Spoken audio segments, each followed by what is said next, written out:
set up.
Hearing examiner, if you could hear me, could you let me know if you can hear me? I can hear you very clearly. Okay, and then could you just count for me for a second? 1, 2, 3, Okay. 4. I just wanted to see if I could get my sound to work, so thank you for that. I appreciate it. No problem.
Good morning.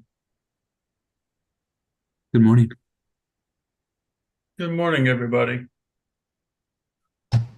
I have 9 o'clock on my phone, which is the scheduled time for this hearing to begin.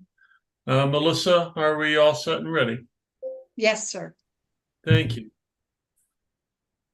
We are here for a hearing in case number 23-000251 UT in the matter of Public Service Company of New Mexico's application for approval of a purchase power agreement and an energy storage agreement pursuant to 17.9.551 NMAC.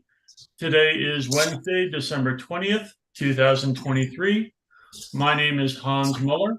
I was appointed as a hearing examiner to preside over this case, along with co-hearing examiner Kevin Gedko. Let's go ahead and start with appearances. Pnm Attorney Verheul. Please introduce. Good morning, hearing examiner Muller, John Verheul, on behalf of Public Service Company of New Mexico. I can introduce my witnesses at this time if you like, or we can just go wherever you want to go. We'll get to that in a minute. Okay. Okay, and I am noting that I do not have staff's representation currently on the line. So I will monitor that and put them on the record if I see they enter the waiting room. Recording of the hearing today. There is one official transcript of this proceeding. That is the transcript produced by our court reporter. She will supply that transcript to the commission and it will be maintained on eDocket. It is the only official transcript. No party is authorized to record this proceeding. Our court reporter will also collect exhibits from the parties and transmit them to the commission as the official record of exhibits submitted during this hearing. I gave you directions about exchanging exhibits utilizing Dropbox, and I see that was accomplished as the exhibits are lined up in Dropbox accordingly. There are a couple of documents that were put into Dropbox just for sake of judicial notice. They are Pnm's responses to the November 14th, 2023 bench request order, Pnm's responses to questions in Exhibit A to the order requiring response, the second amended and restated special services contract, the final order from case 18-269 UT, and the direct testimony of Ronald Darnell from case 18-269 UT. Those are in the Dropbox simply because they may be referred to today. And as I mentioned, hearing examiners have taken judicial notice of those documents, but are providing them in Dropbox, so we all are referring to the same item. Hold on 1 second. I am now admitting staff's representation.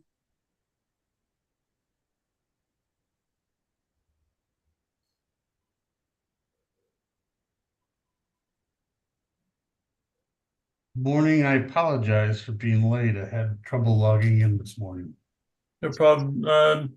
Attorney Borman, can you, we've done appearances. Can you go ahead and state your appearance, please? Absolutely. Bradford Borman appearing on behalf of Utility Division staff. Okay. And now that Mr. Borman is here, in the matter of efficiency today, I'm going to deviate from the ordinary manner of request for exhibits to be admitted on the record. Pnm has submitted what is marked as exhibits 1 through 6 into the Dropbox. Mr. Verheul, do you know if you have any corrections to those exhibits that we need to attend to? No real substantive corrections, other than Mr. Phillips's job title and employment have changed since we filed that testimony, but I don't think that's relevant to the questions today. Okay. That being said, I'm going to admit Pnm's exhibits 1 through 6 onto the record. And staff has submitted one exhibit as well. Mr. Borman, any corrections that we need to address? No, there are no corrections to staff exhibit 1, which is the prepared direct testimony of Alicia Labor Tercero. Okay, thank you. With that, I'm going to admit staff exhibit 1 onto the record. And are there any objections to the documents that I referred to that I am taking judicial notice of? And from PNM. Okay, those exhibits are admitted onto the record as well. That'll just provide us a little bit of efficiency with this hearing this morning. All parties are accounted for today. There are no interveners to this proceeding. The schedule and breaks today will go for an hour and then take a 10-minute break. If we extend beyond noon, then lunch will be from noon to 1. This is principally for our court reporter so that she has time to rest during the day. Melissa, you can interject at any time and direct people to slow down or adjust their audio so you can hear clearly. Thank you. The presentation of evidence in this case would follow 1.2.233B Pnm'S, which is applications and petitions. So we'll hear from applicants' witnesses first. There are no interveners to this proceeding, staff, and then any rebuttal by applicant. Order of witnesses. Pnm made a request for purposes of this hearing that the witnesses be allowed to answer questions in a panel format. I am going to allow the panel format today as long as we adhere to the following guidelines in order for our court reporter to maintain an accurate record of who responded. Questions should be directed to the witness who responded in the written responses received on December 18th. To the extent that multiple witnesses are listed for the response, Pnm's witnesses shall first identify who will respond, stating their name, Stella Chan, Nicholas Phillips, etc. Any first name, last name, however you would like to go, just in order for the court reporter to record accurately who is responding at the time. Madam Court Reporter, it will be unnecessary to cite the name response each time in the official transcript as part of their response. That is strictly for identification purposes. Scope of questioning today. The scope of any redirect is matters arising from examination by the hearing examiners. Recross will be limited to matters arising from redirect. The basic import of these rules is to ensure orderly questioning. I had previously indicated that the scope of questioning today would be limited to the responses received on December 18th. Questions on no net adverse impact or any logical outgrowth from those questions. Public comment today. Nobody has requested public comment, so the public comment portion of this proceeding is closed. Motions. Pnm had inquired as to whether this matter would be decided by January 11th, 2024, and I believe the commission intends to do so. I'll review the projected timeline of that at the end of today's proceeding. But Mr. Attorney Verheul, I believe that will happen. Thank you. So before we begin, I wanted to address a concern of the hearing examiners. Pnm had filed prefaces to their responses, and I want to let Pnm know that the argument contained in those prefaces is accurate. But here's what I'm currently questioning, which is the process by which we are reviewing these applications at the time of the application. I understand that Pnm states that no net adverse impact is a factor that is ultimately decided in a rate case proceeding. And to that extent, if in a rate case proceeding, the hearing examiner for that case determined P&M could not recover certain costs in question if the issue was raised, then no net adverse impact is indeed applicable. I understand the argument, and I further understand the basis upon which previous approvals have been determined. P&M can expect a determination of this application, which is consistent with the precedent established thus far.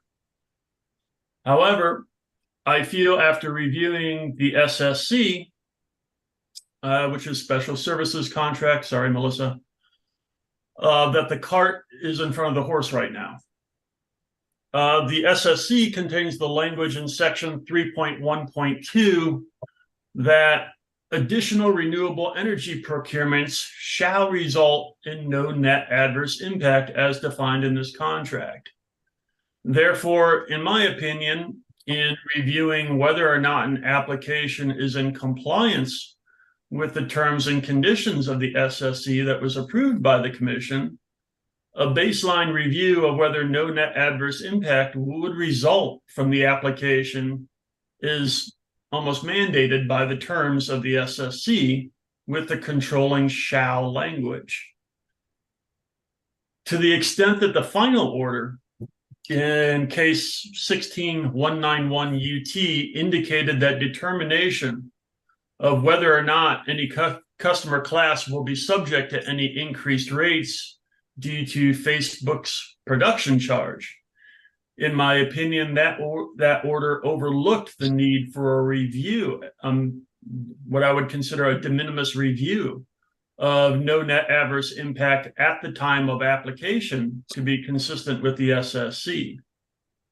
I feel the interests of all parties, including the public interest, is best served when that review occurs at the time of the application, or as P&M suggested in their recent filing, that a docket be opened for all parties to have input and notice to review a potential more efficient manner of reviewing the probability of no net adverse impact, or a revision of the language currently contained in the SSC, which pertains to the language involved in an application.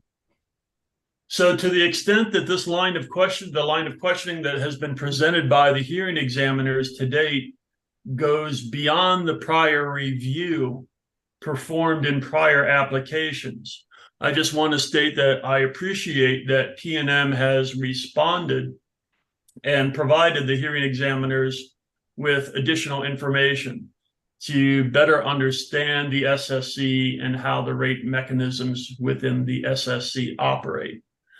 That, as I stated before, P&M can look forward to a finding here that is consistent with how we have performed the review of these agreements.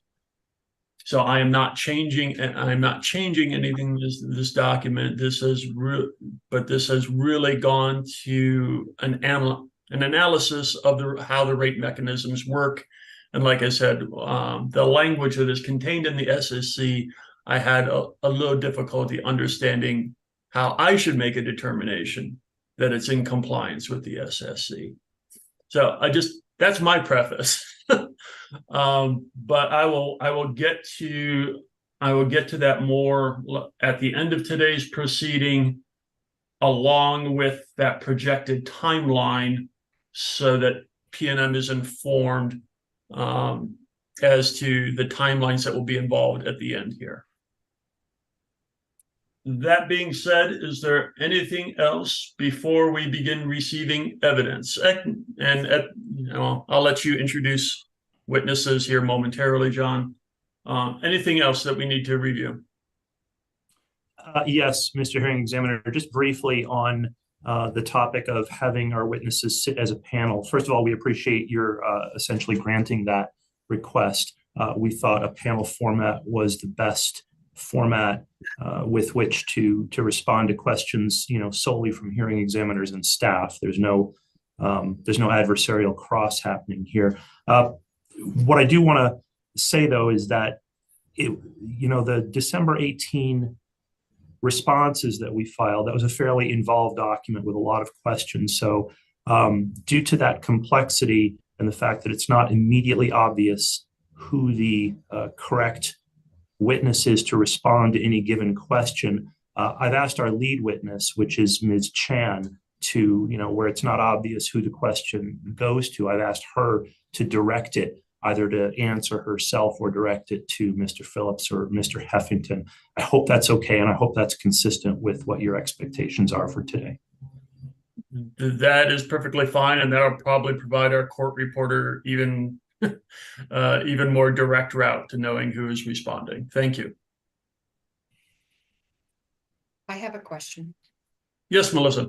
Do you want me to swear in the witnesses as a group swearing in? Yeah, I think we'll do that as John introduces here, and we'll just do a group swearing in. I think that's fine for today's purposes. Okay. Okay, Attorney Verhul, please introduce your witnesses. Good morning. Thank you, Mr. Hearing Examiner. Pnm'S witnesses this morning are Ms. Stella Chan, Mr. R. Brent Heffington, and Mr. Nicholas Phillips. Okay, Madam Court Reporter, will you please swear the witnesses in? Do you and each of you solemnly swear to testify today to the truth, the whole truth, and nothing but the truth, so help you God? Yes, I do. We have some muted microphones. Yes. And Mr. Phillips, Yes, I do. thank you.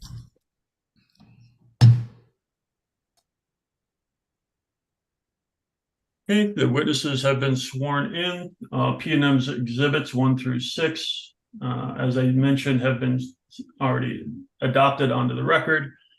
At this point, I am noting that Commissioner Ellison is part of this proceeding, and due to the time constraints of the commission, I'm going to give Commissioner Ellison the floor if he would like to ask any questions of the witnesses so that he can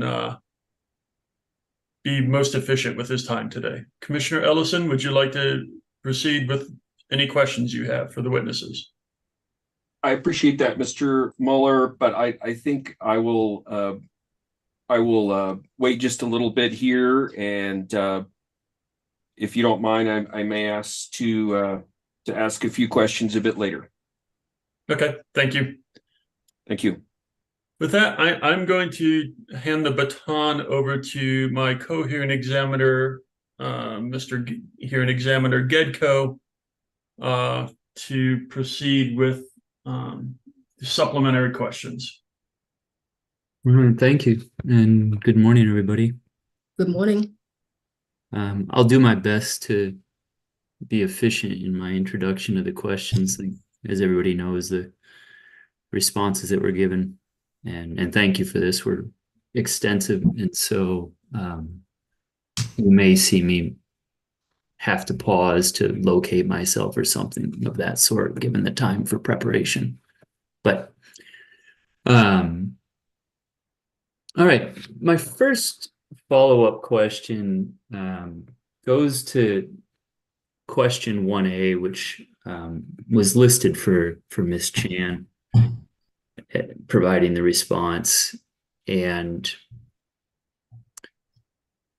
one quote there states that the CTP component, the contribution to production component, quote, reflects the customer's responsibility for capacity provided by Pnm's other resources, end quote.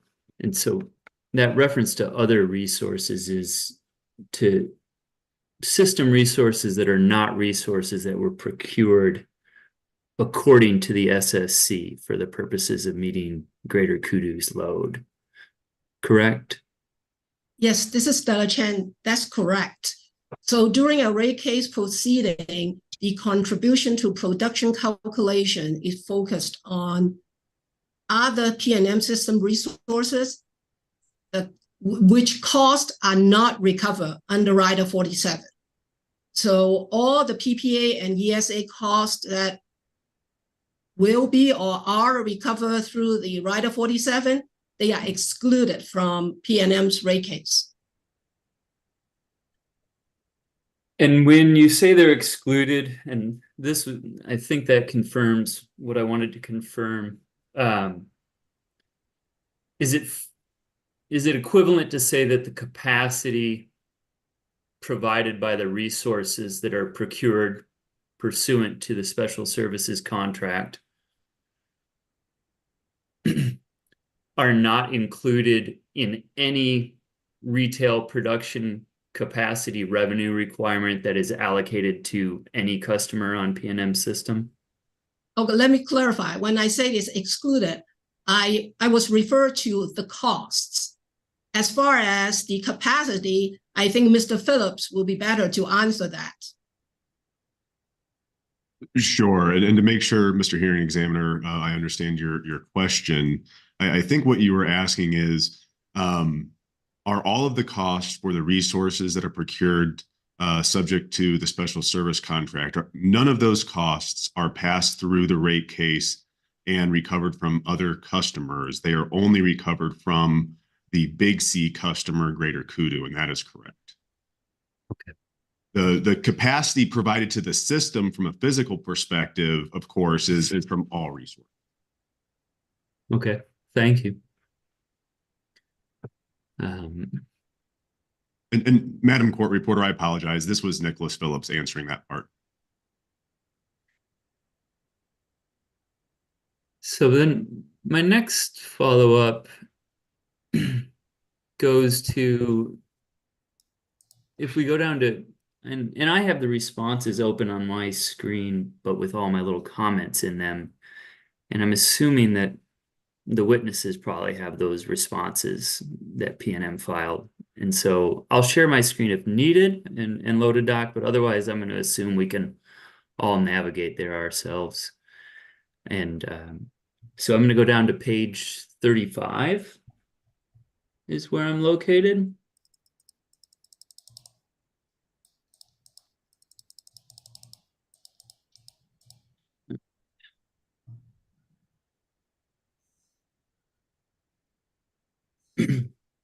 So right at the top of the page there in the response, which was from Stella Chan, there's a portion that says, right after it says, however, it's quote, the capacity contributions from the Encino North and Sky Ranch PPAs were included in the CTP component calculation to compare the production revenue requirement allocated to the customer with a capital C with the PRRO, the production revenue requirement offset, associated with all the renewable resources paid for by the customer, capital C, during the test period. NM area rebuttal exhibit GTO-2 shows that the PRRO is greater than the allocated production revenue requirement. Therefore, there is no adverse impact to other customers. End quote. So my focus is on that last line to gain a better understanding. When it's stated that the PRRO is greater than the allocated production revenue requirement, therefore, there is no adverse impact to other customers. My mind goes to given the special service contract, other customers are allocated the production revenue requirement offset up to a maximum amount of the production revenue requirement as calculated in B2.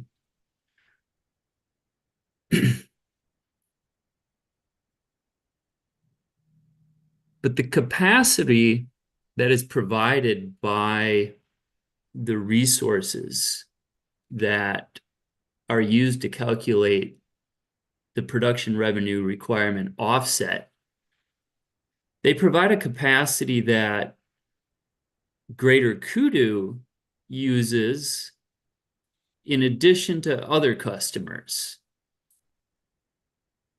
Is that a fair statement?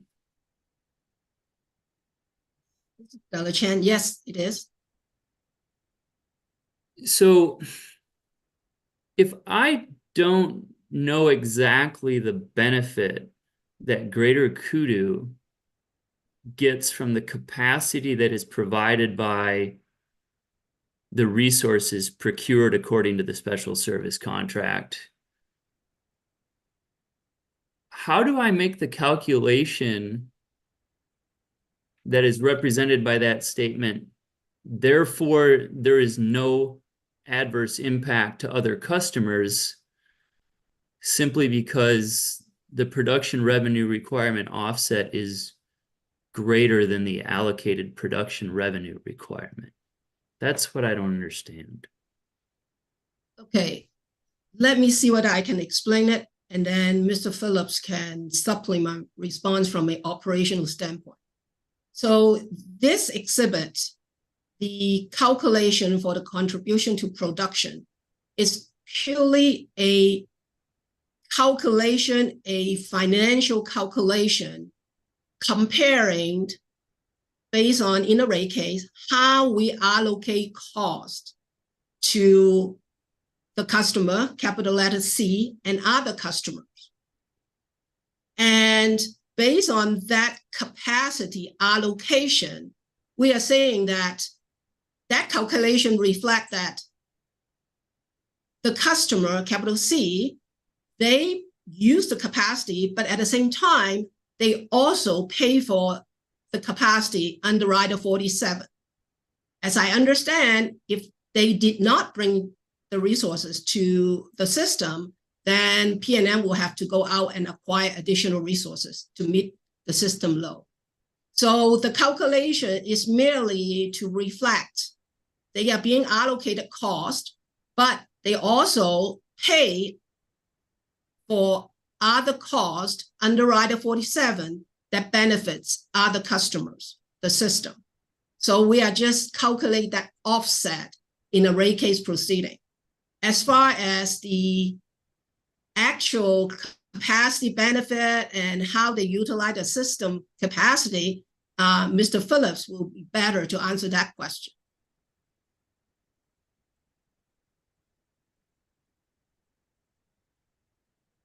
Sorry, I just muted myself to make sure there was no background noise. Thank you, Stella. This is Nicholas Phillips for the court reporter. So hearing examiner Gedko, one of the key things to keep in mind is that the special service contract doesn't change the way the system is going to physically operate, right? And so we have enough capacity and energy to meet the combined requirements of all customers, both Big C customer and all other customers. And if we think about kind of a quick hypothetical, if the production revenue requirement offset exactly equals the production revenue requirement that was allocated to the Big C customer, then the customer Big C is only paying for the resources procured under their special service contract, and then the rest of the customers are paying for the rest of the resources. The question that we're trying to figure out is, are there portions of the rest of the cost that should be picked up by the Big C customer? When Ms. Chan looks at the cost allocation hours, which right now we're using 4 coincident peak hours, 3 in the summer, 1 in the winter, what that schedule is saying is that the resources that are dedicated to serving the special service contract customers' load are showing up with more capacity in those cost allocation hours than the customer's load itself. So that's why it's netting out to a zero number. Does that make sense, Mr. Hearing Examiner? It makes sense to a certain point. Using your example where if we say the production revenue requirement offset is equal to the production revenue requirement, the production revenue requirement offset represents the exact value of the capacity that the resources procured according to the SSC bring to the entire system. And the production revenue requirement represents the amount of capacity, the value of capacity that the Big C customer relies upon Pnm's other system resources for. Now there's hours during which the capacity that is provided by the SSC procured resources provide capacity to Greater Kudu. So if we say that there's no net adverse impact because the PRRO is equal to or greater than the PRR, what about the situation that moments in time where Greater Kudu is using part of the capacity that goes into the calculation of the production revenue requirement offset? Now I've got a formula where before I've got PRRO equals PRR in front of me.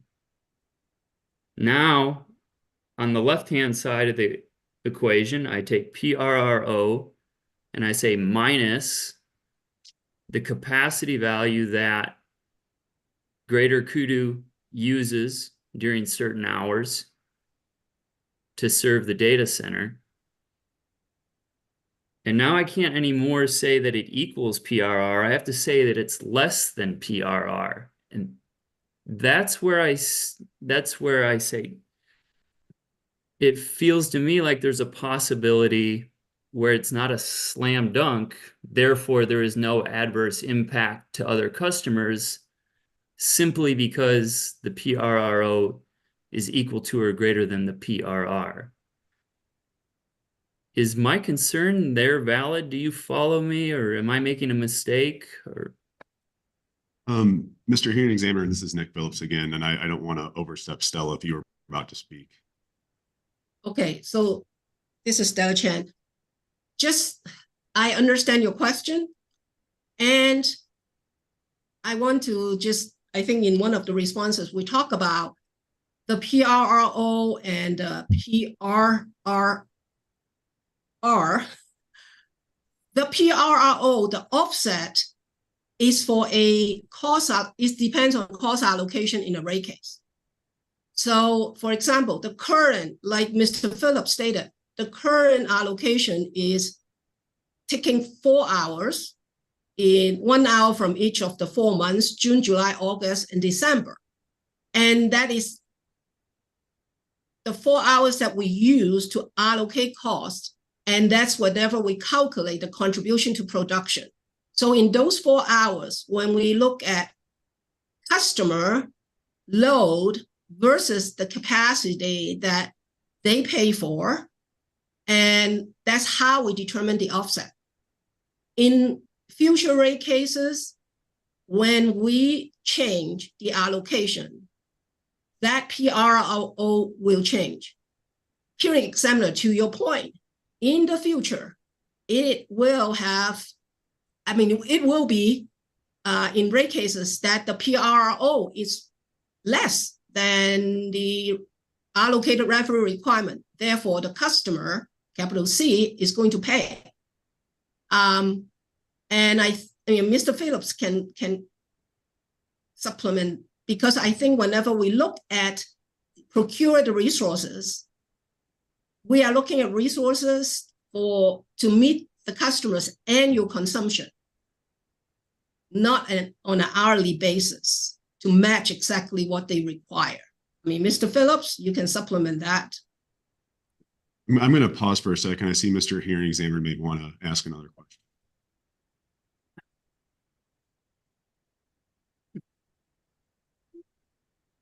yeah, I follow the response, and I did some reading of the big battle in the rate case over the 953,000 and saw how in the future it might be the case that there's a production revenue requirement that Greater Kudu pays.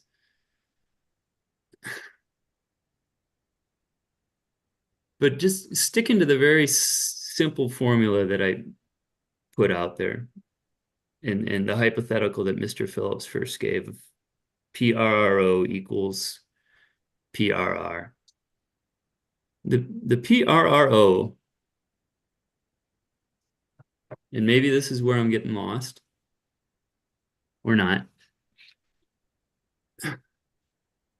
You're saying that that's going to be determined in a rate case. The production revenue requirement, the PRR, is also going to be determined according to allocation and functionalization in that same rate case. Is that fair? That's fair. So they're both going to be determined in a rate case. So let's say we've gotten to a rate case and we've done the functionalization and allocation. Maybe we can even say it's been done according to the modified 3 summer, 1 winter. And we get a value that the PRRO equals the PRR. Now, when we implement those rates, there's going to be times during which Greater Kudu, the data center, uses the capacity that is provided by the resources that were procured according to the SSC, correct? Yes, Mr. Hearing, that's correct. I would like to interject a little bit more here, though. When we're looking at all of the different hours, the example that you just gave is not only true for the Big C customer, but for all customers. There could be times where the residential class may be using a higher amount of energy in a given hour that's not one of the cost allocation hours than they were using in those cost allocation hours. So we're always balancing the system loads and resources.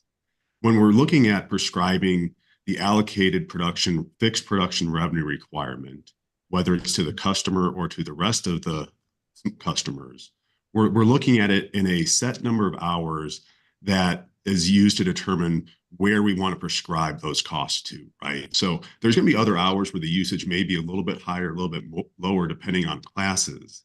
But those 4 hours were determined to be the ones that should be used for determining the attribution of the fixed costs, because those would be the 4 most pertinent hours to going into that calculus. Those hours may change in the future.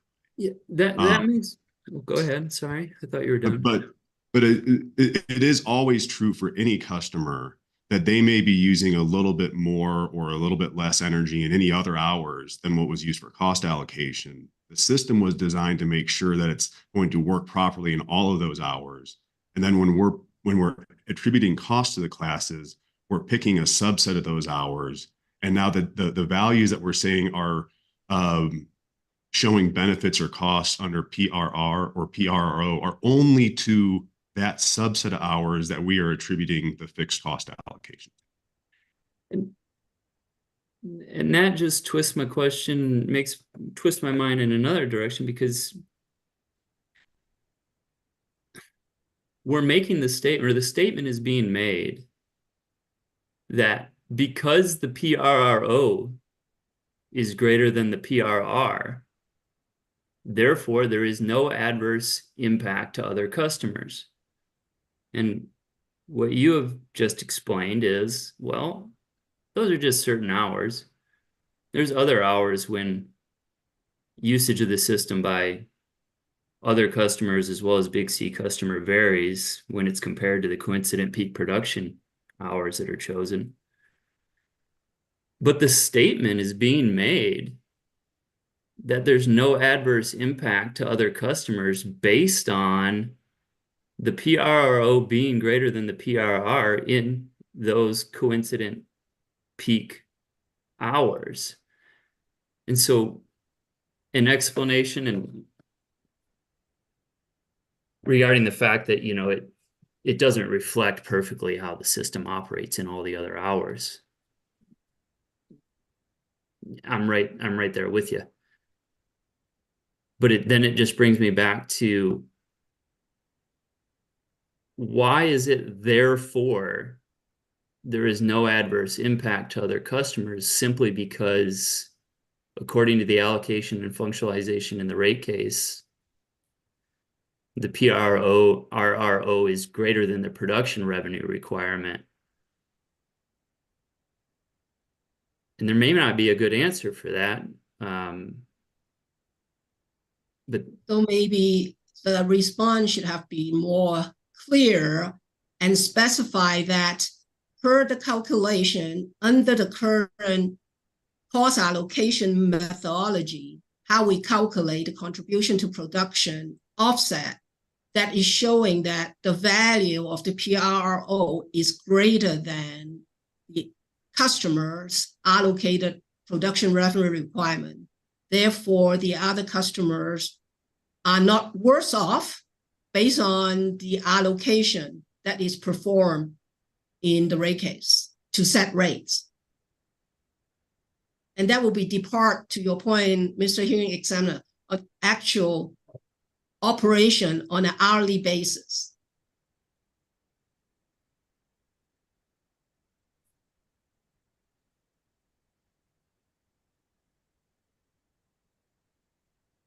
I'm gonna move on pretty soon, just so everybody knows. But first, I'm gonna do it in numbers for a second, just as a last try for myself. If, let's say we calculated there's an appendix. Okay, we've got Appendix A. And in Appendix A, it has the production revenue requirement of $3,453,909. And then let's say that we alter it and we have a production revenue requirement offset of $3,453,909. And then during the coincident peak hours, it's determined that Greater Kudu uses capacity from the SSC procured resources at a value of $1 million.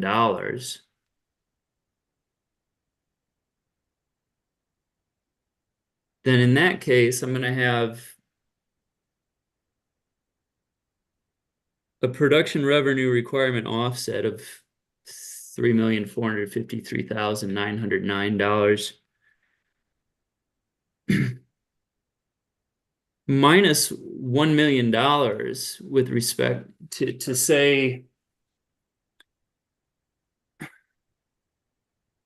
other customers would get capacity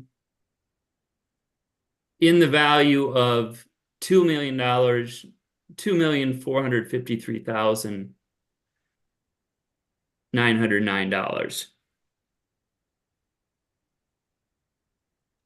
But the production revenue requirement would still be $3,453,909. And so in that case, all of a sudden, when I put in subtracting out the value of the capacity that actually goes to Greater Kudu, am I wrong to see that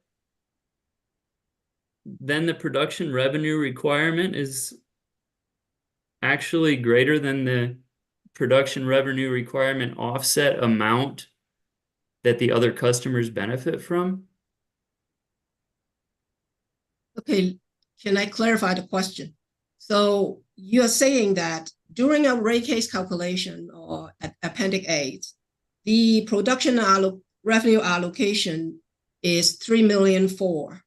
And we also calculate, based on the allocation methodology, a PRRO of $3.4 million. So those two numbers equal in a rate case setting. Yes. Okay. So if that's the case, then the other customer will be allocated $3,453,909. That's your understanding, right? So in a rate case setting, if those two lines, line 13 and line 14, equal, So Correct. customer C will not have any C contribution to production component. Correct. And all the other customers will be allocated no more than production revenue requirement, which is the 3 million for. So Correct. that's how we set rate. But you also then say, after we set the rate, somehow we determine that the big C customer only use 1 million of the capacity during those 4 hours. I'm just kind of try to understand that 1 million come from. Yeah. Well, it's coming from this, that the production revenue requirement offset. Another way to visualize that is that it's the value of capacity that's brought to the system by the resources, the capacity value of the resources procured according to the SSC that are brought to the system. And so when you start talking, go ahead. And also based on current, let's say using the 4 hours, 3 summer, 1 winter allocated. Absolutely. And so when we talk about whether there's an adverse impact to other customers, we're always talking about the benefits that those customers receive relative to the dollars that they pay. And so given the way that the D2 functions, other customers would be paying the full amount of the production revenue requirement, which equals the production revenue requirement offset at 3.4 million. So other customers would pay 3.4 million. And so you would want them to receive $3.4 million worth of value in capacity. But what I've thrown into the example is the fact that Greater Kudu during peak demand hours on Pnm's system, whether it be using the regular allocator or the modified allocator, they're going to rely on some capacity that's provided by the resources that were procured according to the SSC. And so rather than those, so if Greater Kudu receives some amount of value of capacity from the resources procured according to the SSC during those peak hours, and the total value is 3.4 million provided according to the rate case allocation, and the other customers are paying 3.4 million. Well, now I have a value of 1 million that it's used by Greater Kudu out of a total value that existed of 3.4, but my other customers are still paying 3.4, but they're only getting 3.4 minus 1. They're paying 3.4 for 2.4 of capacity value. Am I doing something incorrect when I see this in this manner? No. So hearing examiner, I don't know whether you have the chance to look at Rider 49. So Rider 49 is designed to address your concern. So what Rider 49 was saying that, okay, based on, let's say, your example, during the rate case setting, we are allocated, or we are providing a PRRO of 3,453,000 plus change. Then that is based on the assumption that how the resources that the customer pay for perform. So per the special service contract for those resources with more than 3 years of historical operational data, we'll use that. For any new resources, we are going to use a stipulated value for wind and solar. So this offset calculated performed in the rate case is based on that. Some is historical data for some resources, And for brand new resources is whatever value that we set in the SSC. And how they are going to be allocated cost and offset. But after the rate case, we will perform a calculation. We will come back. We will true up those value. So we'll come back after the rate case. I think it's within 4 months. We will look at the actual production and those 4 hours from those resources that the customer pay for. And we will recalculate the PRRO based on actual. And if we happen to your example, we under allocated cost to the big C customer, then under 49, rider 49, we'll collect the difference, the 2.5 million from them on a monthly charge, and we will record those revenue as a regulatory liability. And in the next rate case, that 2.5 million we will refund or credit back to the other customers. So that's how Rider 49 works. To protect the other customer if we under-allocate costs in the rate case setting.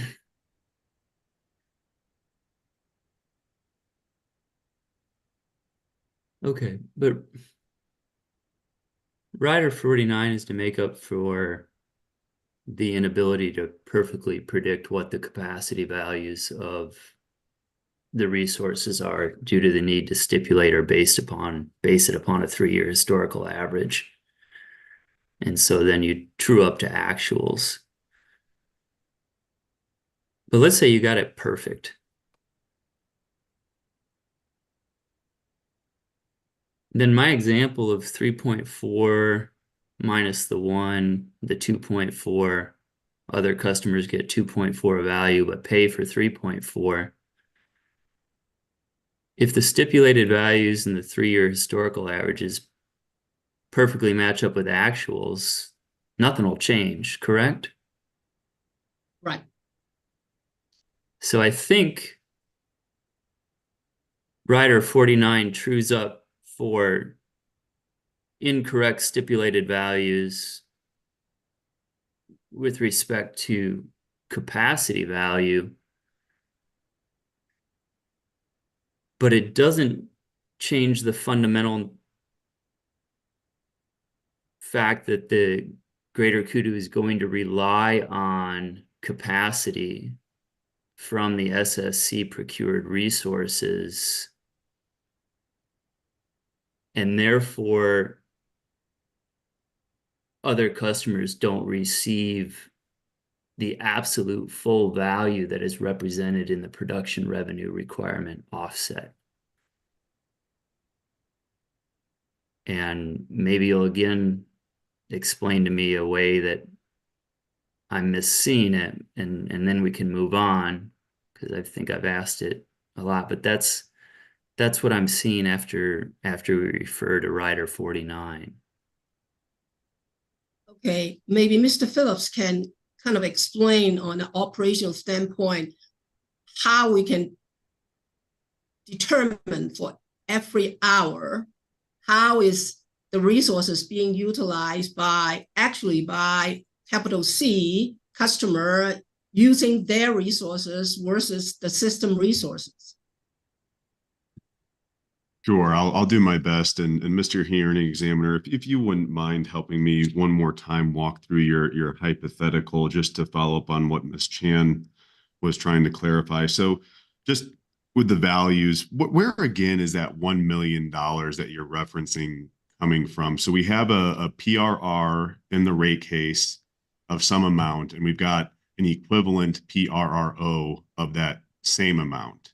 And regardless of what those amounts are, what that would be, essentially saying, if those two are equal, is that the resources that were procured under the SSC go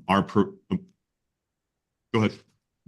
The production revenue requirement is only calculated according to the resources that were not procured under the SSC. Correct. So, So no, go ahead. and that's the total pot of dollars that's, but that is for the rest of the system currently, right? So let's think about it that way. So right now we have the big C customer and its costs, got the rest of the customers and those costs, and we're trying to figure out how much of those other costs should be transferred from the rest of the customers to the big C customer, right? Correct. And so when if the PRR is exactly equal to the PRRO, what that would be saying is in those hours which we're allocating the fixed costs, the output of or the capacity value of the SSC resources exactly meets the big C's customers' loads in those cost allocation hours. Now, there's a different provisions through the rest of the contract that talk about hour by hour balancing, all these other things. But in terms of addressing what is no net adverse impact for the allocation of capacity costs, we're looking at those hours which are driving the investments in those capacity costs. And I'm we're sorry, driving those investments. driving the investments in those capacity costs. And we're trying to determine whether the big C customers' SSC dedicated resources cover their loads during that hour, or whether they fall short and additional costs need to be recovered from the customer in those hours. The rest of the special service contracts covers the other hours where we have all the other balancing going. And so to go where you started, which was a question to me of where that $1 million is. Because the production revenue requirement is based upon the reliance upon Pnm's other system resources to the exclusion of the resources acquired according to the SSC. The $1 million in my example represents the amount that Greater Kudu relies upon the capacity from the SSC acquired resources during the peak hours.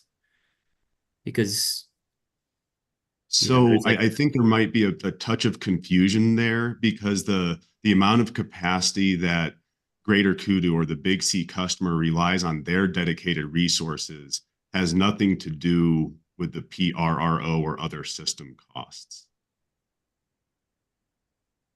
But if a certain resource has a certain value of capacity, and this was in the questions, I put it in there as like, put in a hypothetical where you got $1 million worth of value. And then you've got two customers that need $1 million worth of capacity during a designated hour, call it a peak demand hour. It's confirmed in your answers that $1 million of capacity value that's provided by the resource can't provide $1 million to both the big C customer and the other customers. It's a finite resource. And so the production revenue requirement offset is a valuation of the capacity value that can be provided by the resources. And so if part of that value is used by the big C customer, that's a value that can't be used by another customer. That's where I run into trouble. I think I know where we're getting stuck here. So and let's also think about it this way: the dollars associated with capacity is similar to megawatts. So let's just think about capacity as megawatts and not dollars. So that's really what capacity is. all of the capacity from the SSC resources is really consumed by the big C customer. When we say that there's additional production revenue requirement offset, what that is saying is that there's additional megawatts coming out of the SSC resource relative to the customer's load during those cost allocation hours. That means there's additional capacity or energy on the system during those hours that the other customers are utilizing. But the offset is calculated from the entire capacity value produced by the SSC resources, not just by the excess energy that's produced, excess megawatts that are produced relative to the customer's load during the peak demand hours, correct? It is calculated that way, but the allocated value would never exceed the original production revenue requirement offset. Getting back to the idea that the entire system is designed to run as a single unit. There's going to be some hours where there's more production from SSC resources than load for the customer, big C customer, other hours where there's less. In the hours where we're allocating the fixed production costs, when if the PRO exceeds the PRR, that means that the customer's resources are producing more, and they're just automatically supplying that additional energy to the system. We're not going to then charge the other customers to pay that back to the big C customer for the capacity. That's why we cap the PRR equal to the PRRO.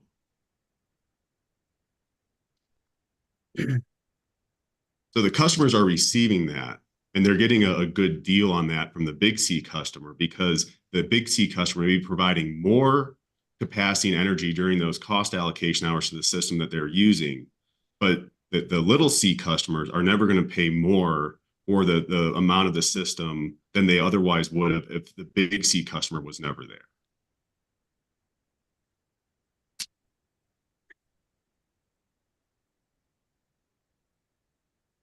Kevin, I'm going to interject, let you review that response. My phone has 10:02 right now. I indicated we would take a break an hour in, so I'm going to go ahead and allow us that break so everyone can refresh their coffee or do what they need to do. It's 10:02. Let's come back at 10:15 and continue.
He moved around while we were gone.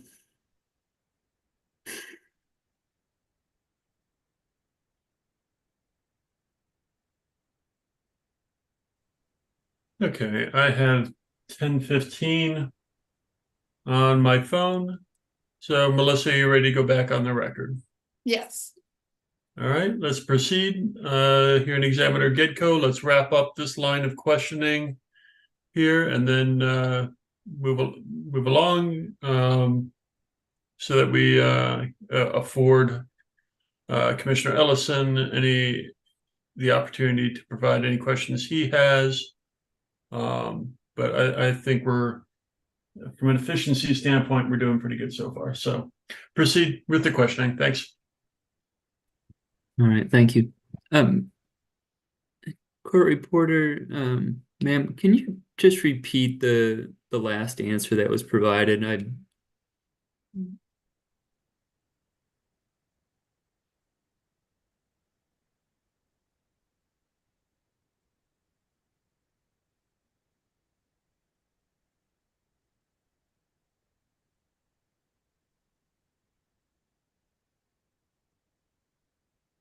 For Mr. Phillips, Yes, and yes, please.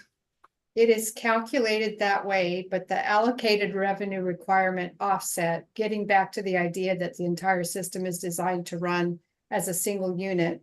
There's going to be some hours where there's more production from SSC resources than load for the big C customers, other hours where there's less. In the hours where we're allocating the fixed production costs, if the PRO exceeds the PRR, that means the customer's resources are producing more and they are automatically applying that energy to the system. We're not going to charge the other customers to pay that back to the big C customer or the capacity. That's why we cap the PRR equal to the PRRO. Sorry, there's more. So the customers are receiving that and they are getting a good deal on that from the big C customer because the big C customer is providing more capacity and energy during the cost allocation hours to the system they are using. But the little C customers are never going to pay more or an amount of system for the amount of the system than they otherwise would if the big C customer was there.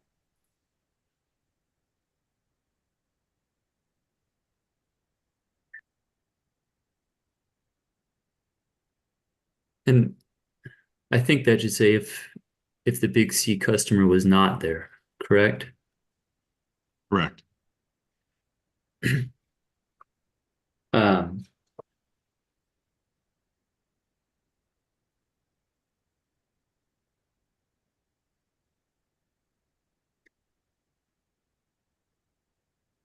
if the other customers ever paid more, were allocated via the production revenue requirement of the big C customer in amount that is greater than the capacity value they receive that's represented in the offset amount, would that be a situation in which it would not be a slam dunk that there is no net adverse impact? Sorry.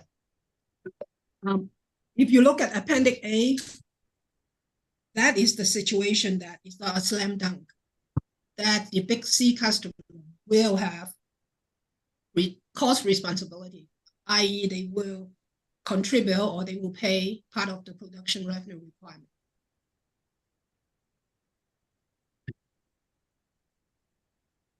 And like I mentioned before, it's really all depends on the allocation methodology.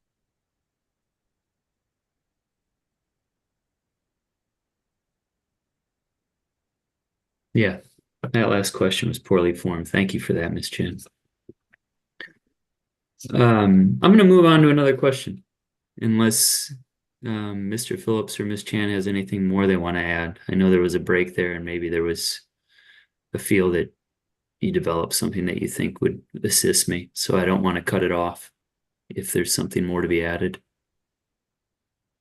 I don't. Mr. Phillips, do you have any?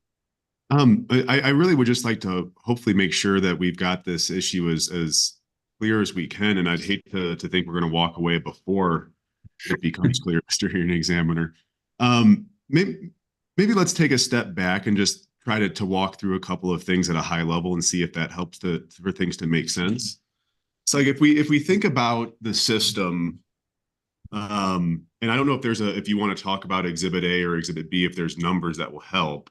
But if we think about the system before or absent, I should say, the big C customer and the special service contract, we can still think about this pool of dollars, right? And if we were to look at Appendix A or B, you could go to a number there. I think in Appendix A, it's a $30 million number, represents the production retail revenue requirement. That's right. What? Yes, that's right. Yeah, so that number isn't going to change as a result of the big C customer being on the system or not being on the system. Right? That $30 million number is there because we need that to serve all of the customers on our system. And then what we're trying to figure. Oh, did you have a question, Mr. Hearing Examiner? Yeah, on that statement of where the $30 million line one wouldn't change whether we had the customer on the system or not. If we went all the way back to, we went to a time period where we're looking at, oh, the customer is about to come to the system. And okay, we're anticipating that there's going to be greater load on the system when that customer comes onto the system. Then P&M needs to procure more resources to be able to meet that load and maintain system reliability. And so isn't there some moment in time or a way to understand that the production capacity revenue requirement does get affected by the increased load that comes onto the system because of the customer, because it requires P&M at some point to acquire additional resources to be able to serve that load and all other customers' loads effectively? But from the starting point, okay, so let's take that a bit further. The big C customer is not on the system. We have our system in a state of reliable operations, right? We then know that the customer through the SSC wants to add load and renewable resources sufficient to meet the annual renewable requirements of that load. We add those into our system, and then we figure out exactly how many more resources, capacity resources essentially, are required to keep the system's operations from degrading. All of the cost from those resources that are added, the renewables and the capacity resources, go to the big C customer. And so now we've still got a good system. And if we think about before the big C customer, all of those other resources are still there because we needed all those to serve the other customers. There could be some synergies. But the base system is materially going to be very similar or the same absent the big C customer there. So all we're trying to figure out here in this exercise and in the rate case as it relates to capacity is when we look at those cost allocation hours, if the overall procurement that we did to make sure the whole system can work right, if in that design we see that in the cost allocation hours, the resources brought to make the system work right from the big customer's perspective also exceed their load during the cost allocation hours, the big C customer is then not going to pick up any of the other fixed cost responsibility from the rest of the system. But if their loads don't, or their resources don't, then we're going to reduce the cost of the rest of the system for the other customers and transfer some of those costs to the big C customer. So the rest of the system's costs are never going to go up, but they could go down.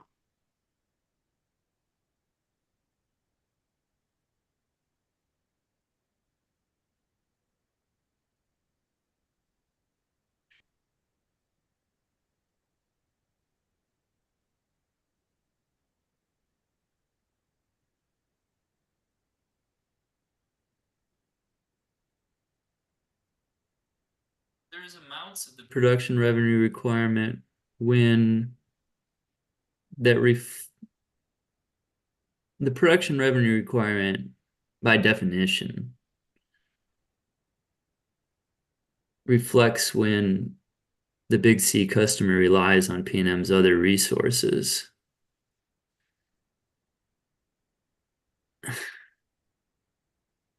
And so when the statement is made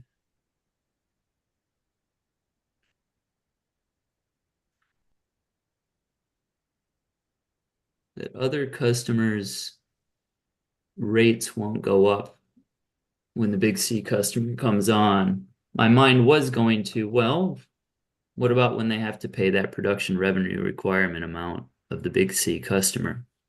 And what you're saying is they'd be paying that anyways.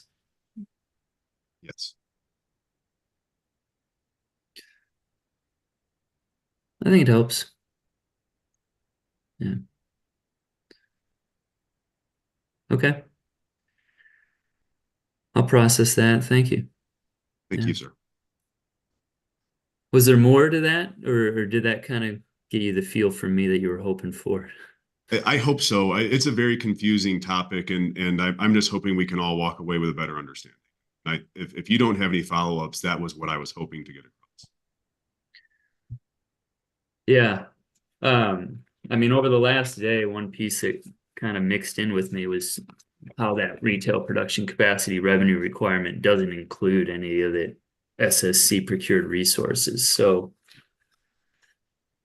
that's something that I've been working with the last day. Okay, I'm going to move on to the few other questions that I have then. Thank you.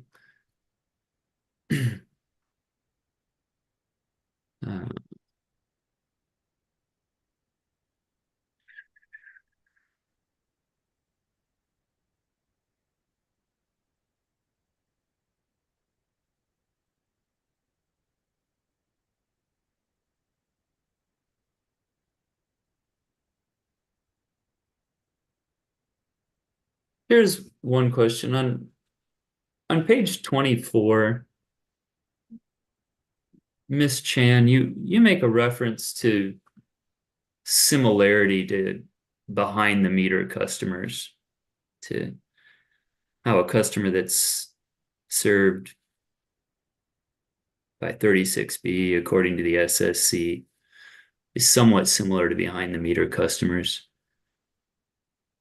And it just prompted the question for me of why would the big C customer not choose to be a behind the meter customer?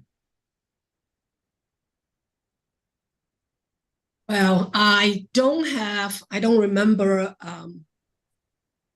the reason, but I will assume that with that amount of load, that the big C customer is not going to be able to build a solar or wind facility to meet that load. And if you remember, actually, the first 30 megawatts of load, I think the solar facilities for those 10 megawatt is very close to their data center. But as they grow, I think it's more economical as far as procuring resources rather than building their own. And in the state of New Mexico, we don't allow retail wheeling. So the customers really cannot go out there and procure their own renewable energy. Pnm needs to be a part of it.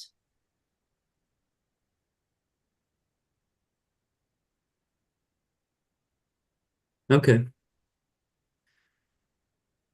Yeah, the investment would be too great to do as a behind the meter customer, might be another way of saying that. Did I understand that correctly? And piece of land, right, for them to be able to construct any facility behind the meter. And it would also all have to be an upfront investment as opposed to being paid over 20 years, correct? Correct. Okay.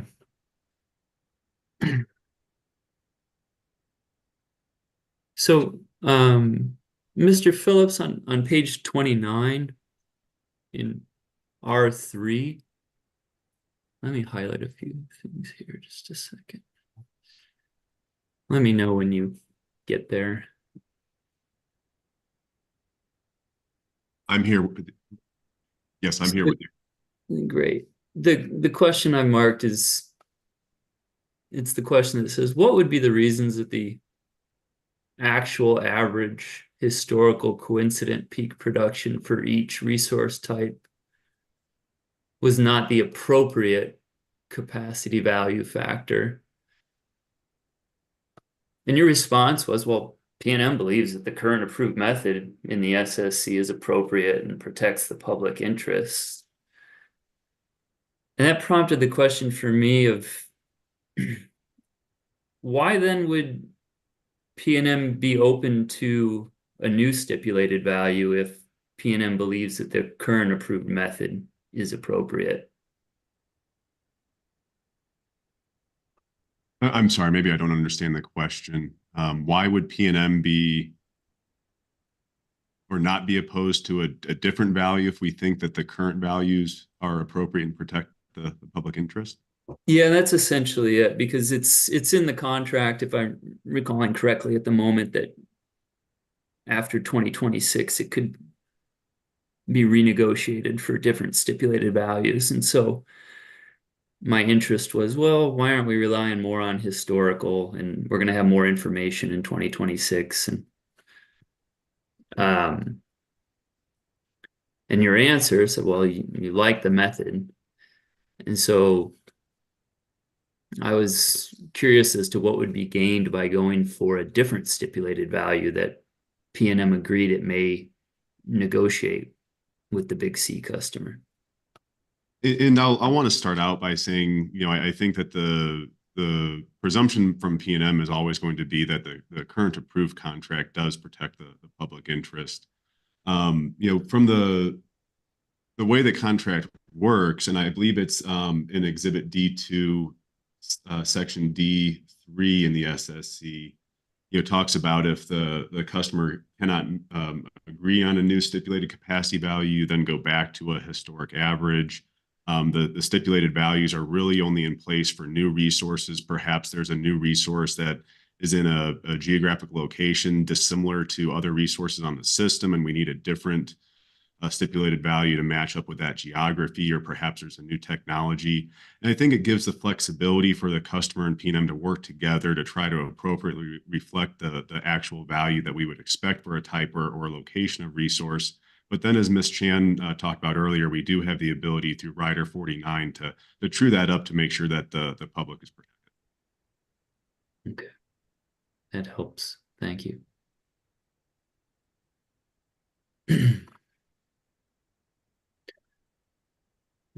Let's see. We've answered some of my questions, so if everybody can bear with me, I'm just gonna go through and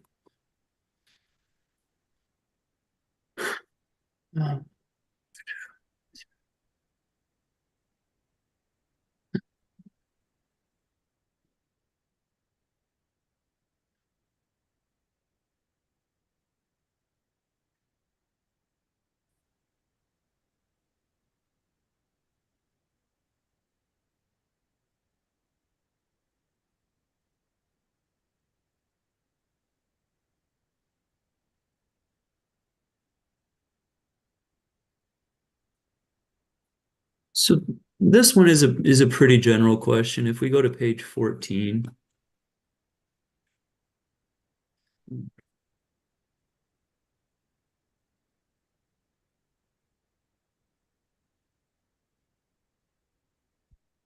And the response was provided by both Ms. Chan and Mr. Phillips.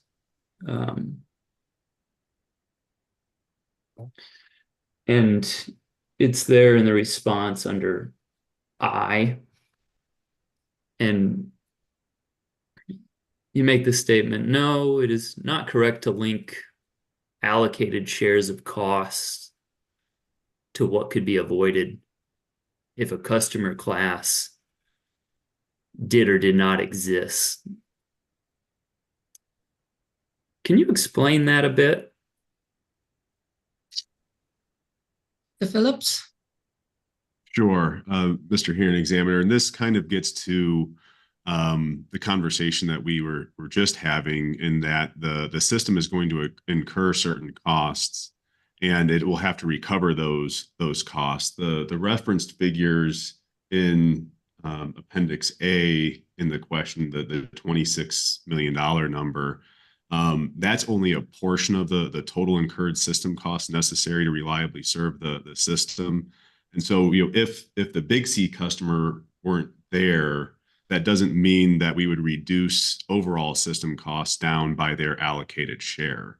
We would still need to pay the $30.9 million, I think it is, to cover the full system fixed revenue requirement, production revenue. Okay. Maybe if we were to start all the way back at ground zero, you could make that linkage to say we would never have to do that, but we can't have an existing pot of dollars that we're already committed to and then remove a customer and think we can avoid all of it. Fixed sunk costs are not avoidable. Okay. All right. Thank you.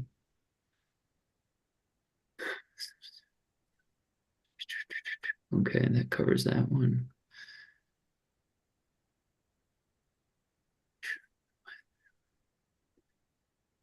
I think for the moment, those are the questions that I have. I'll make sure I'm careful with going through the rest of my questions and make sure I'm not missing something that didn't get covered over the next couple minutes while perhaps other questions are being asked.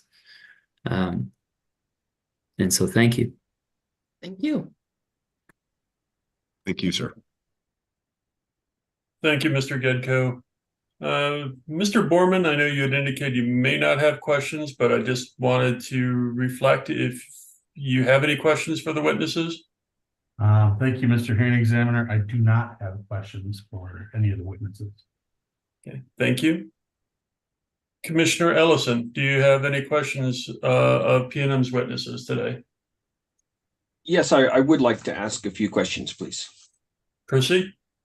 Great. Good morning, everyone. Thank you for being here today, and appreciate your responses to the bench request. To say that this arrangement is complicated would be an understatement.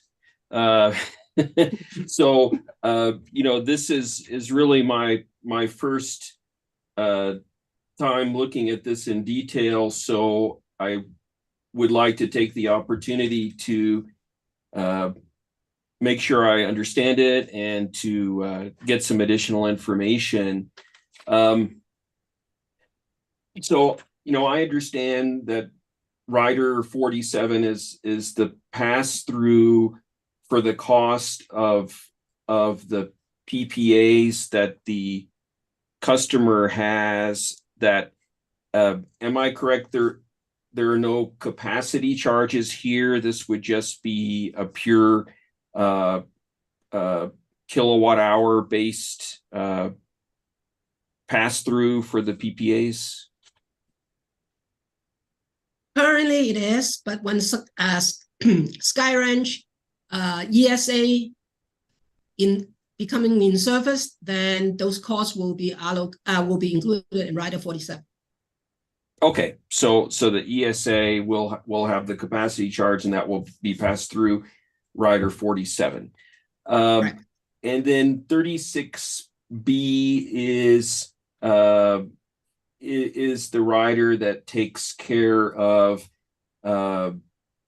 charges when the customer is taking power from Pnm on an hourly basis. Is that correct? So if you look at each hour and compare what the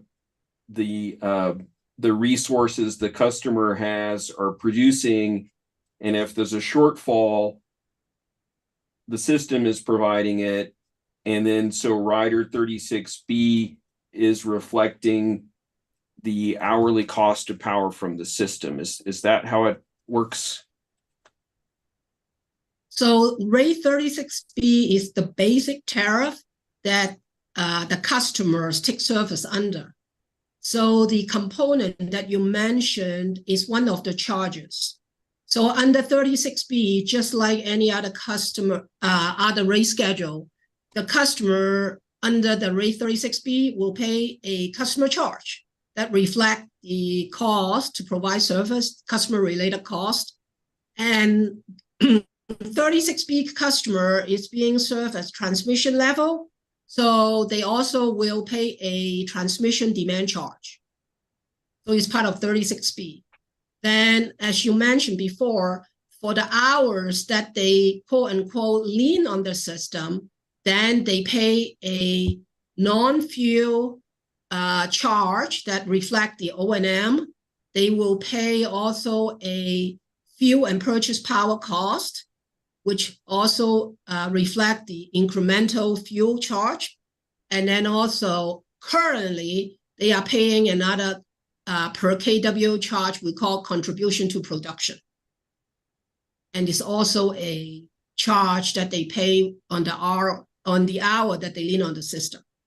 But that charge is going to be converted to a demand-based charge in the pending rate case. Okay, thank you. That's very helpful. So yeah, I understand the customer charge and the transmission charge are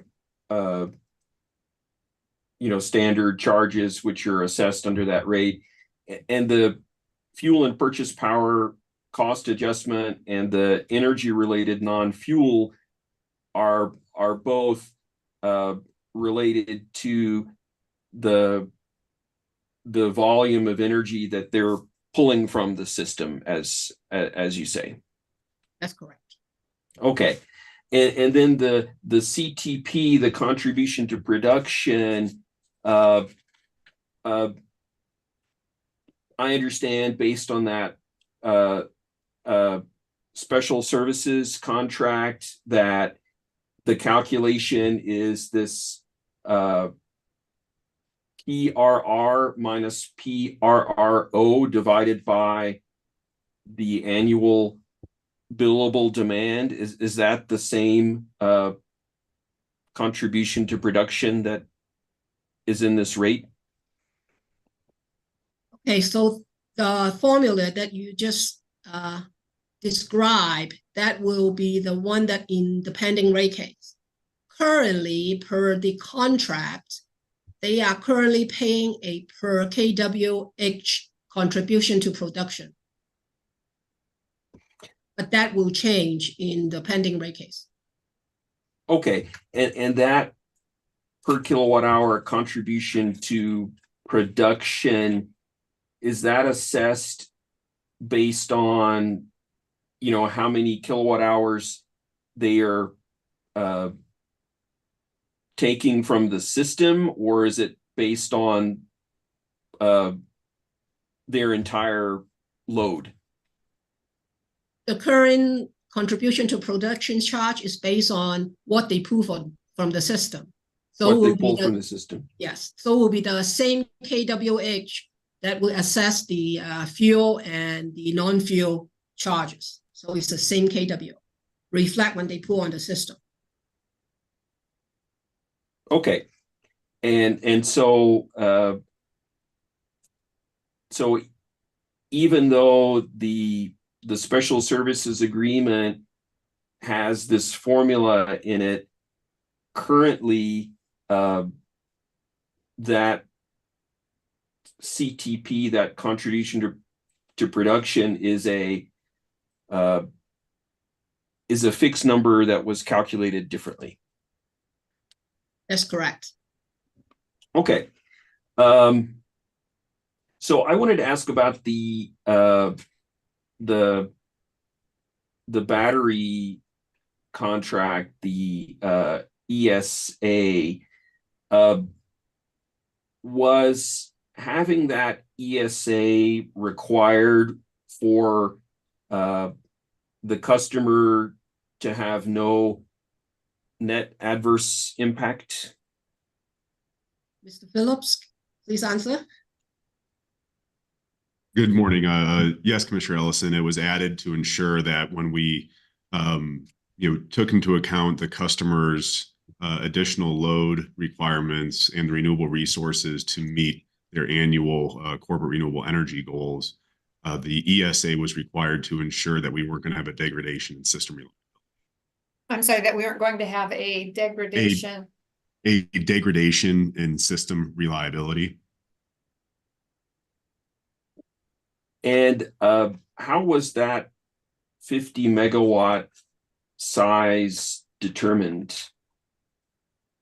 Sure. So we started out our analysis with a baseline model of Pnm's loads and resources, including all of the capital C customers' existing load and previously approved resources. So we have a starting point for the system, and we analyze that on a reliability basis. We then put in the customer's expanded loads and the selected renewable resources that would allow them to meet their corporate renewable goals. We resolve our system and we end up with a reliability deficit. Recognizing the products that were available then as a part of the procurement, we then iterated on the sizing of the battery to bring the system back to parity on a reliability basis to where it was prior to the expansion of the customer's loads and renewable resources.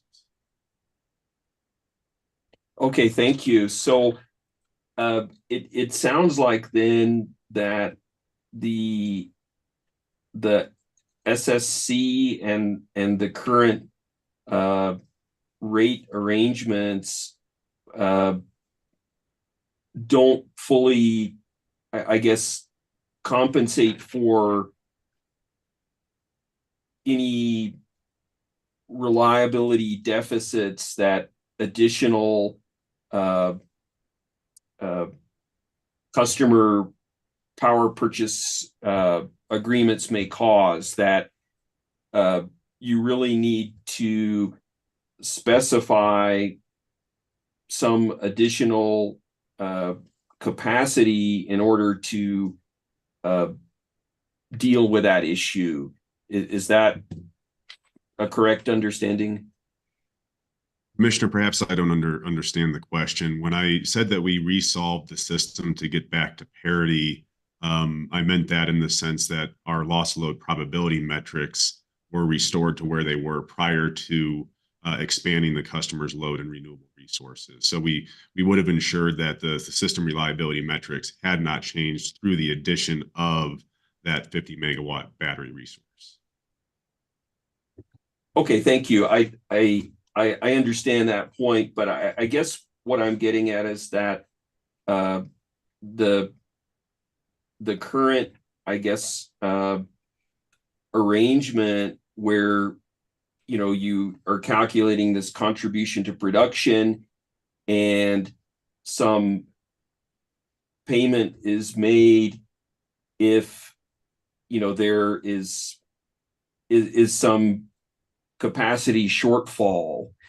It seems like that's not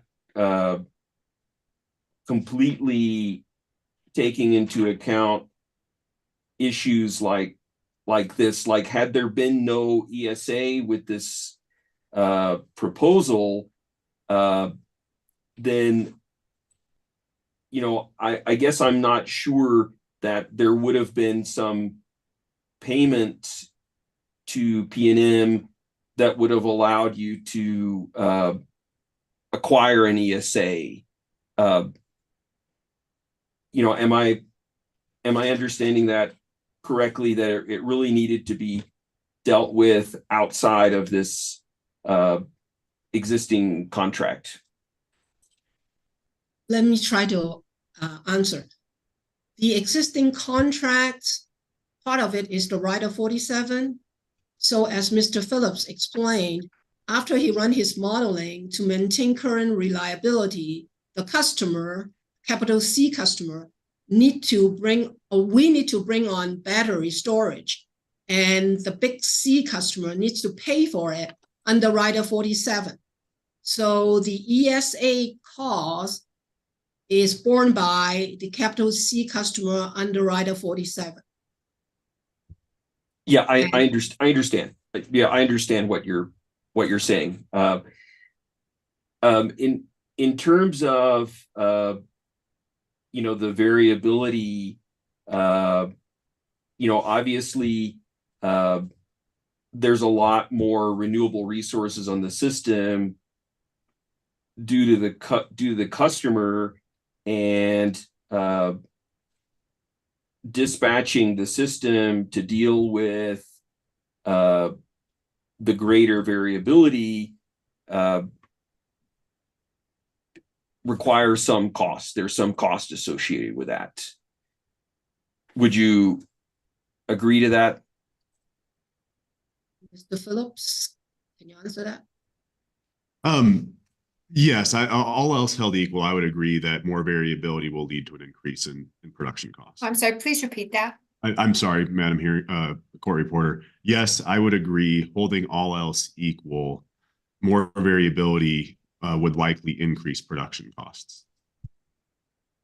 And in your view, with the current arrangement where clearly the customer is paying when they lean on the system, when they draw power from the system, does that fully compensate for the additional variability that they are, the costs of integrating that additional variability?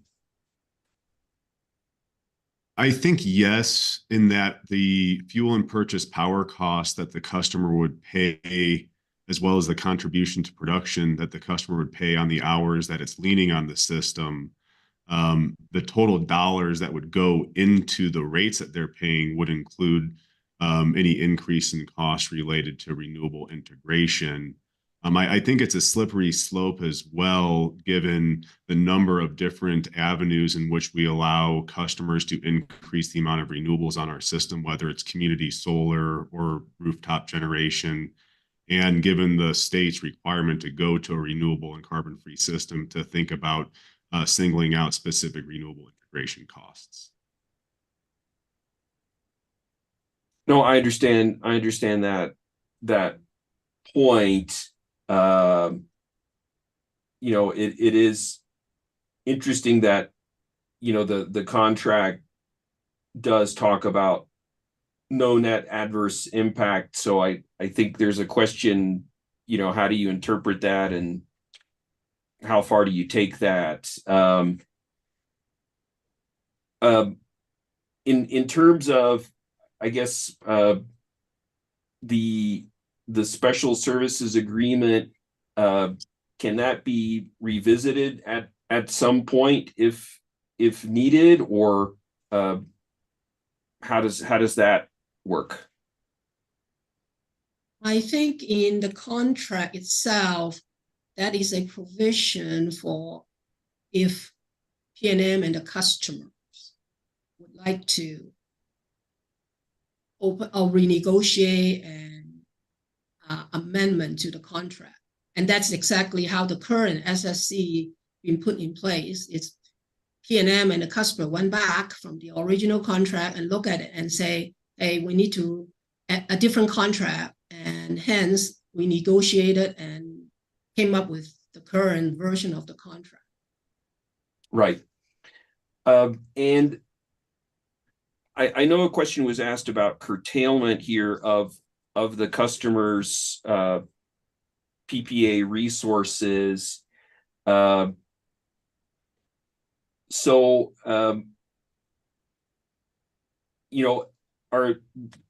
With these PPAs, if there is curtailment, then would the customer completely cover the costs of such curtailment? Is that a Mr. Havington question? Yeah, so it'd be rare circumstances where we do curtail those, but it would fall on P&M to cover those costs. So, All of them. okay, so the agreement is a take or pay type agreement where if for economic reasons curtailment is necessary, full payment has to be made to those resources. That's correct. And so if P&M has to cover that, then it means that essentially the entire customer base would be shouldering the costs of any curtailment. Is that correct? No, that would not fall on the customer to pay. I guess I'm not sure I understand completely. Do you mean The other retail customers. It would not fall on the retail customers to pay? That's correct. Okay, so it would be this particular customer, Greater Kudu, who would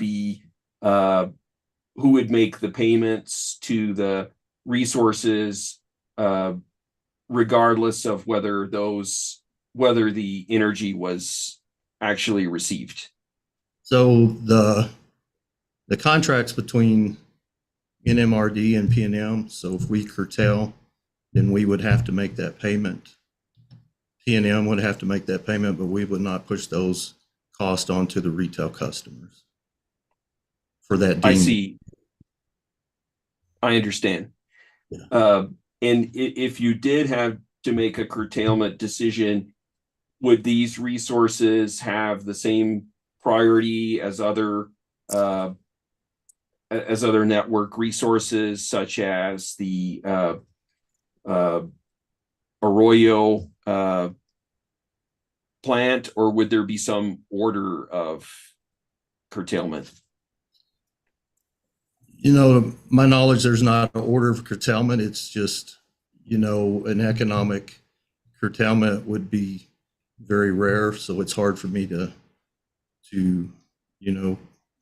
clarify that right now. We can give you a follow-up answer if you would like, but okay. I'll kick it over to Mr.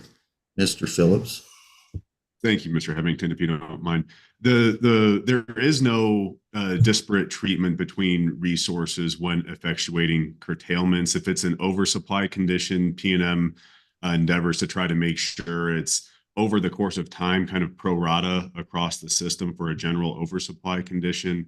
If there were certain transmission elements that made it necessary to curtail specific resources that were affected by those transmission curtailments, then there might be differences from resource to resource just because of the transmission element in play. But there is no difference in how we treat any resource on the system when it comes to curtailments. It's all done on a non-discriminatory basis. Thank you. I appreciate that. And on the ESA, the battery system here, will that particular ESA be receiving an AGC signal, this automated generation control signal? Yes, sir, it will. And so it will be available to respond as a regulating reserve resource? Yes, it will have that capability. I see. And does the contract, the ESA with the developer, does it constrain how that battery will be dispatched in any way? No, P&M will have full control of the charging and discharging of that battery. The only real operating constraint is we're limited to 365, charge discharge cycles per year.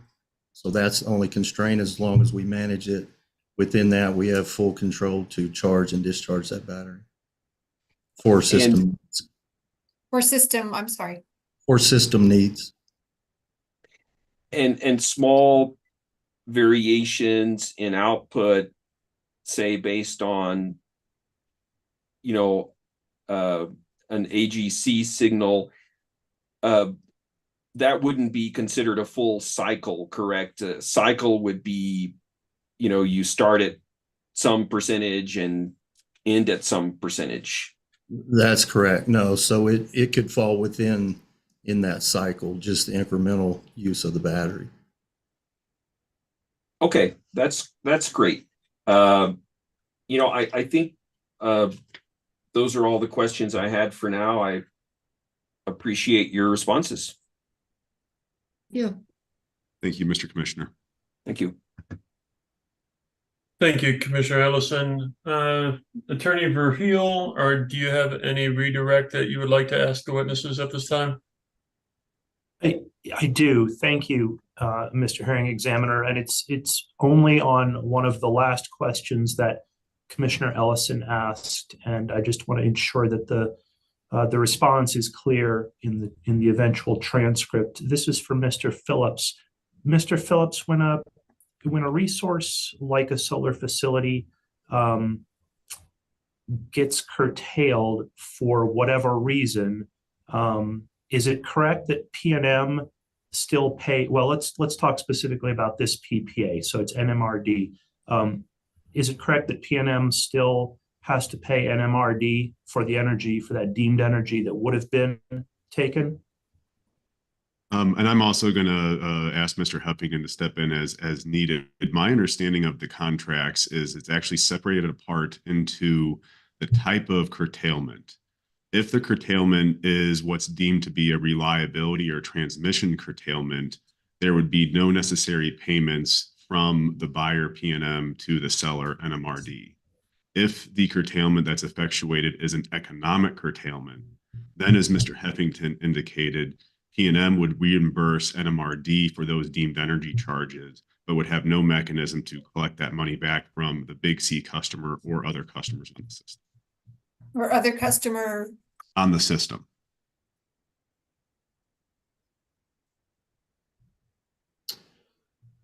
Okay, that is adequate clarification. Thank you. I have no further redirect. Okay, and with that, that concludes Mr. Gedko. From my review, I have one question that I'd like to ask. If I may. Mr. Verheul, are you okay with that? Yes, absolutely.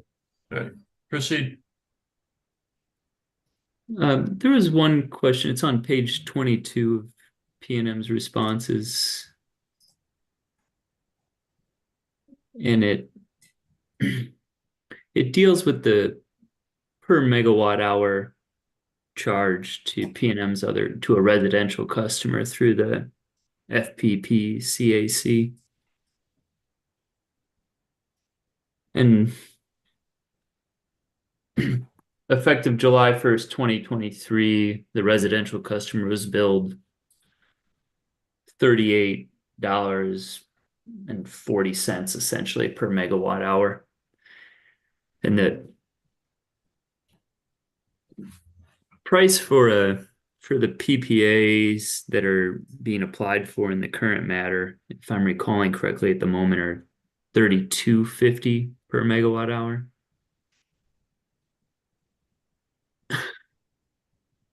So my concern has been with, when trying to understand no net adverse impact, it's always talked about in the terms of, oh, it doesn't affect what other customers pay when the Big C customer comes on. I looked at it from a little bit different angle, which is if these were brought on as system resources, if the tag PPA was brought on as a system resource, then it would lower the average per megawatt hour charge for the PPAs that go into the fuel clause. And that feels to me like because the Big C customer gets to pay exclusively that $32.50, that other customers are excluded from the benefit that would be provided by there being a lower average. And that feels to me like an adverse impact from a certain perspective. Can you assuage my concerns in any way? Yes, let me try to answer the question. So when you look at the pure FPPCAC, I mean, that is a other cost that included in those numbers, not just the the PPA. We have under collection numbers in there. So in theory, if the average is $38 and the PPA for the tech PPA is $32.50, in theory, it will bring it down. However, I think one thing that we all appreciate is that we have the current contract with the capital C customer, that we have the obligation to procure incremental renewable resources on their behalf, and those are being excluded from the FPPCAC and pay through Rider 47. So while I agree with you from a theory standpoint, if they were system supply, it seems like it will bring down, all things being equal, it will average down the price. But that is in theory. We do have the contract obligation to fulfill.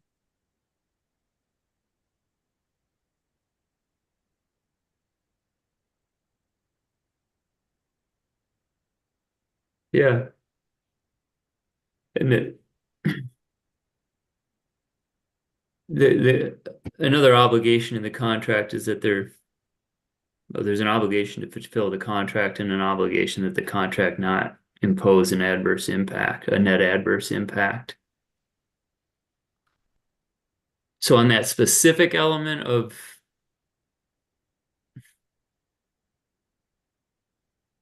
it just feels like, oh, other customers are maybe missing out on an opportunity for their fuel clause price to go down by some small amount. And it's the differentiation isn't as great as 32.50 versus 38 because there's other factors that go into that fuel clause. But is there something specific that you can help me with on that little piece of the adverse impact? Setting aside the fact that, yeah, this has to be done because of the SSC as it currently stands. Mr. Phillips, I mean, can you kind of talk, or Mr. Havington, talk about the $32.50 of the PPA price compared to the PPA prices that go into the FPPCAC? Well, I think there's a few things maybe to consider here. And Stella, hopefully you can help my memory a little bit because, when I first came to PNM, I thought I remembered the fuel clause being a bit lower in the high teens or $20 range. And it has gone up in recent time with some elevation in gas prices, as well as with some market purchases that had to be made in order to cover the delays in certain resources. But I don't think it's always going to be the case. Maybe that's where I should go with this, that the fuel rate is going to be higher than the 32.50. There's conditions that can let the fuel rate be lower. There's conditions that let the fuel rate be higher. As well as there's no specific need necessarily for additional energy on the system right now for us to go out and procure that renewable resource without additional load. If we were to just bring that resource on, we'd have to make some adjustments to the operations on the rest of the system, try to back gas units or other things down to minimums. And maybe we can, maybe we can't do that. So it's really the customer, big C customer, that's allowing this resource to come on. And we certainly will always, when we do procurements, attempt to optimize the cost for the rest of the system. But I think right now what we're seeing is we're picking out a single time period and saying, well, the fuel rate's higher. Wouldn't the other customers be better off if this was a system resource? And I think the exact opposite would have been true a few years ago. The fuel rate was lower and the resource cost that the big C customer is bringing on was higher.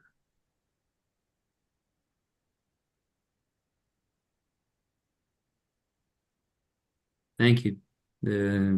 It's a comprehensive response and I appreciate it. Thank you. You're welcome, sir.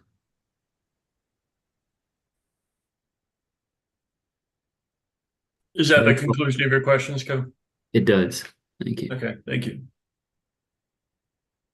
John, any redirect based upon that question? No, thank you, Mr. Hearing Examiner. Okay. With that, that concludes testimony for today. I appreciate everyone making themselves available. As I indicated at the beginning, let me just review timelines so we know what to expect, because they're going to be fairly tight. So I want you to be aware of them and what to expect. With the pending rate case and the holidays in the weeks ahead, I would expect this recommended decision to drop on January 5th. The commission has noted that and expressed a desire to handle this on the open meeting date of January 11th. In order to make that happen, I will, once the recommended decision is issued, I will also have a subsequent order giving the parties an opportunity to review the recommended decision and decide whether or not they waive exceptions. If you do not waive exceptions, that makes our timeline even tighter. That being said, as I stated at the beginning, right now, and I will get together with my co-hearing examiner to review what we heard today. I expect the recommended decision to approve the contracts in the application. But I also think I'm going to make a recommendation to the commission that we have a new docket that relooks the process that we do this by in reviewing whether there's no net adverse impact, or it's a review, as you indicated, as Pnm indicated, that recognizes that a review of the SSC could occur with reasonable notice. I think we just need to take a look at how that process got to be where it is, and I fully understand how it's tied to the rate case. But my opinion is that the commission, perhaps back in 2016, put the cart before the horse. As I indicated, the way I read the SSC is there at least needs to be a baseline review of if no net adverse impact exists at the time of application. So I think I will recommend to the commission that we open a docket where all the parties, including the Big C customer, can put our heads together, take a look at the current process, and figure out what everybody meant, because it's a little tangled right now. And maybe that's a very narrow reading of it by this hearing examiner, but that's the way I see it. But I do, at this point in time, I do feel the recommended decision will say yes, approve the contracts and agreements that are presented in this application. So if it drops on Friday, I'm going to ask the parties to respond by Monday if they intend to have any exceptions filed or waive exceptions. If exceptions are waived, I feel the commission, will handle that on January 11th.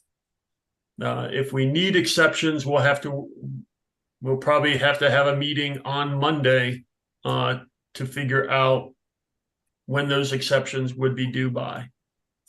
So I just wanted to make you aware of the very tight timeline that the end basis of this will occur by. Any questions, Mr. Verheuvel? No, Mr. Hearing Examiner, I don't. Thank you. Okay. Well, thank you. I appreciate everyone attending today, including Commissioner Ellison. And with that, Madam Court Reporter, do you have any questions for clarity? No, thank you. All right. This hearing is concluded. Thank you, everybody. Mr. Gayko. I just wanted to express a thanks for the responses to my questions and working through them with me. I appreciate it. So to all of you. Thank you. Thank you for the opportunity. Thank you. Thank you, everyone, for appearing today. I appreciate Thank it. you. Thank you, everybody. This hearing is holidays. concluded. Bye. Bye.